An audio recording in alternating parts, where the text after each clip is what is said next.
Okay, so in this video, as you saw in the title and thumbnail, now we're gonna go ahead and get back into the King boss battle. So I made a video before on how I beat the King boss battle, and really it's just having Escanor there, to be honest. Like, Escanor is very, very crucial for this, just because of how great he is. You don't need him, but is just very good for it. This is obviously the team that you're seeing right there, which I am going to be running the same exact team. I only have Elaine and Elizabeth at level 60 because honestly, I don't really care to level them up. But if you're going for higher points, properly, then that's something you're gonna have to worry about.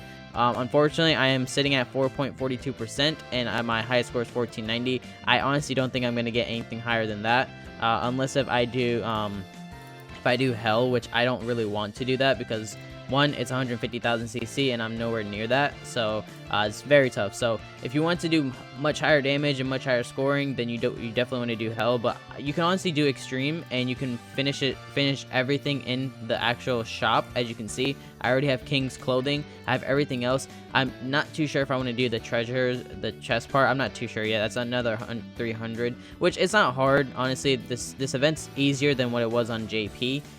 So that's the other thing. But if we actually just go ahead and get started into it, we'll see. Like, I'll show you guys basically how this goes. So I'm gonna run food just in case. I'll do max HP just in case. Normally I would do lifesteal, but I want to try it this way. So basically how this works is Elaine is a very good unit because she can decrease skill ranks. And then whenever she decreases skill rank, she also depletes ultimate move gauge orbs, which is really good. And she can also she basically can take away ultimate move gauge orbs twice with her two skill attacks. And she also cancels stances and buffs, so that's good for her. And then Elizabeth is there for the healing, and she also cancels buffs and stances. I believe it's stances, but she cancels buffs for sure. So and then obviously Escanor is going to be there for the damage. So the way I basically work it is you normally want to have a unit that will do a lot of damage, which Escanor is my main boy. So you'll see that this is going to be like this. And then what I normally like to do is I like to rush Elizabeth's ult, just because I do want to get her to do her... it's her ultimate, but the way her ultimate works is that she fills up two ultimate move gauge orbs.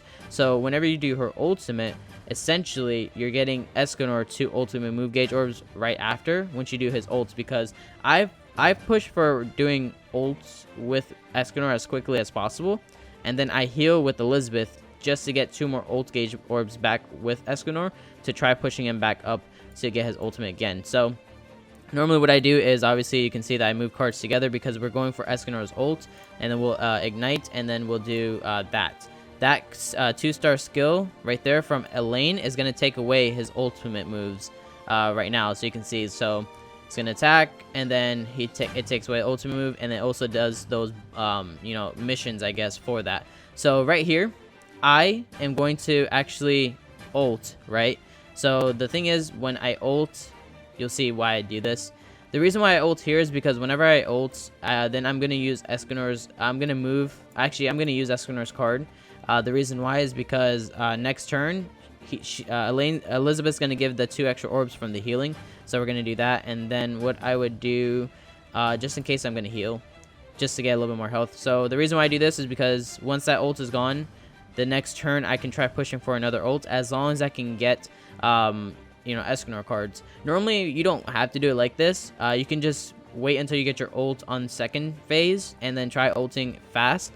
But this way is just, I think it's just really easy, and if you're trying to rush quickly, then you can do it this way. But it might take some time whenever you're actually doing it the other way, which obviously is just like getting your ults for the second round. So we got Escanor cards, which is great. What that means is that we can do we can move this card around. Actually, we don't even need to do that right now. We can move this card. We're gonna heal, and then we're gonna do this. Oh wait, I hope it attacks. I forgot to... Okay, it didn't attack him. Unfortunate. I forgot to target him because I was talking. But you can see I have his ultimate again, so that's basically how I do it. So he's focused on my Escanor. This is gonna do a lot of damage. Okay, honestly, it's probably gonna kill him. Okay. So normally, I would hope to get Elizabeth cards here, but obviously you saw that I did not get that. So he's gonna ult, so I definitely need to take that away. So let's do this. I think this one is, yeah, this is the one that decreases skill ranks, and then we're gonna ult. So essentially Escanor could survive or he can't survive here. It just depends on RNG. So unfortunate that he's gonna have to die right here. You can see that he can't really do anything here. He's gonna get focused for sure. There's no way he's not gonna. Yeah, so he's gonna die right here. It is what it is. But now, even though he's gone, Elaine is going to be your main unit now. Elaine's very, very good. So you'll see like why she is good, because look, he has his ultimate again. We're gonna ult. Once we ult, what we're gonna do is we're going to actually be able to take away the ult again. So you can see we're here, and then we'll just do this just because we do need to get some damage out as well. Which I don't think she can take away the buffs anymore, which is unfortunate. But I mean, she's still gonna do whatever damage she can do. But as you can see, we're getting the missions accomplished on the left side, so that's basically how you're gonna get your higher points as well. I think on extreme you can cap. Honestly, I think the cap is gonna be like 1500 points. I really think that's the highest you're gonna get. On hell you can get much more, so that's the only way you're gonna do it on hell if you really want to beat it. But right here, Merlin needs to survive as well because she needs to do damage. So what we're gonna do is move cards around. You can see that we're gonna do this, and then hope to have is that the, yeah, that's the decreasing one, because you want to use mainly this card right here because you want to deplete the skill ranks, because you don't want him doing a lot of damage. So normally a lot of his cards, a lot of King's cards are 3-star cards, so that's gonna be very annoying. But right here, we should win, so nothing too crazy. This is just another way of beating the King boss battle. Honestly, I would rather do it a different way, but this is another team you can use. This is like the optimized team that you can use. So you can see now we're gonna ult, and then once we ult, it doesn't matter, just in case, but it doesn't matter. So we win right there. The point system, I think I'm probably like maybe 1200. I think this was probably like 1200, maybe 1100, just because Escanor did die. 1100. So you can see Escanor died, so that's the reason. Now the other thing is you have to do 6 ultimate moves, so that's the other thing. It's kind of annoying to do that, but just talking about units and like what teams you can run, let's just get into that real quick so it's easier to understand like what's really good for the boss battle. So and another last thing, I do want to show the ranking system, the rewards. These are all the rewards I will be able to get because I am sitting at top 5%. I probably might go ahead and try it one more time just so I can get a better score, because I do want to be on the top 5% so I can see like what I can do with that. But just to talk about the units, I do want to say right now, I assumed that Meliodas, the green Meliodas, would be very good for this, but unfortunately I don't think he's gonna be good at all for this. The reason why is because when you look at the phase 1s and phase 2, I didn't look at it honestly. Whenever it was out on JP, it was different.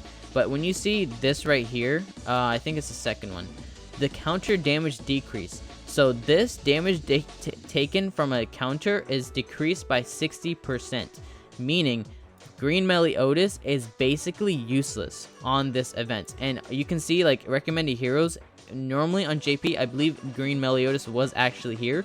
Now he's not. So green Meliodas, I said it in my video before for a team guide, to try him out. I don't think he's gonna be good for this anymore just because of that reason. So he's already taken out, so do not use green Meliodas at all. If you're gonna use a unit that's actually good, then I would focus on using Jericho. So if we had to take away Escanor, for example, you can use green Jericho. So Jericho would be very good as well because she does a lot of damage. She does high damage, especially with her ultimate, so definitely look into her as well. Now another unit you could try, just because if this is gonna be like based on what you can try. I've seen some people use him, but I'm not too sure if it's possible. But it would be green Bon. I don't think it's really 100% possible with him because one, he's an attack all unit, and the thing is, with him, he's attacking everyone, so it's not really useful going against King himself, but you can try it if you're just going for the points as well. But for the next units, then you have, like I said, green Meliodas is gone. Realistically, I would say your best bets would be using Escanor, Elaine, Merlin. You have Elizabeth. You can try using Hellbrum for the attack-related boost. You can try that and see how it goes for you. But realistically, I don't think it's going to work that well for you. Every other unit in here, honestly, I guess you could try using, you can use Elizabeth. Elizabeth right here, Elizabeth and Hawk, I would actually say are very good because the reason why is these cards right here. this card right here, she's really good because she can decrease defense related stats, which defense related stats would be obviously defense, it would be crit defense, crit resistance, I believe resistance itself as well. So those kinds of things you can decrease on King. And once King is gone with that defense, you can use her ultimate, which her ultimate cancels stances and inflicts 700% damage on an enemy, which is going to be a lot of damage. And then you can have, let's just say Jericho on the team, which can do even more damage and go for her ultimate, which her ultimate will do if you guys have a good, 6/6 unit like me. Mine will do a crit, and you would basically do a lot of points. But that's basically on the Hell version. On Extreme, honestly, Extreme can be very easy. Just use these 2 units and then use one strong unit and have the CC enough for it. And then Merlin in the back, obviously, because of the 1 ultimate move gauge orb boost that she gives, and then as well as taking away ultimate move gauge orbs from King. So those are the teams that you could run, or the units that you can try. I would personally really say work on these 2 units. Honestly, they're very, very good for this boss battle, and then just 1 strong unit that will do a lot of damage for you. But hopefully you guys did enjoy. If you guys did, let me know in the comments below. Drop a like on this video, and yeah, let me know if you guys did pull Escanor, because obviously he just came out, so I definitely want to know if you guys did summon for him. So yeah, that's gonna do it for today's video, guys. Have a great day.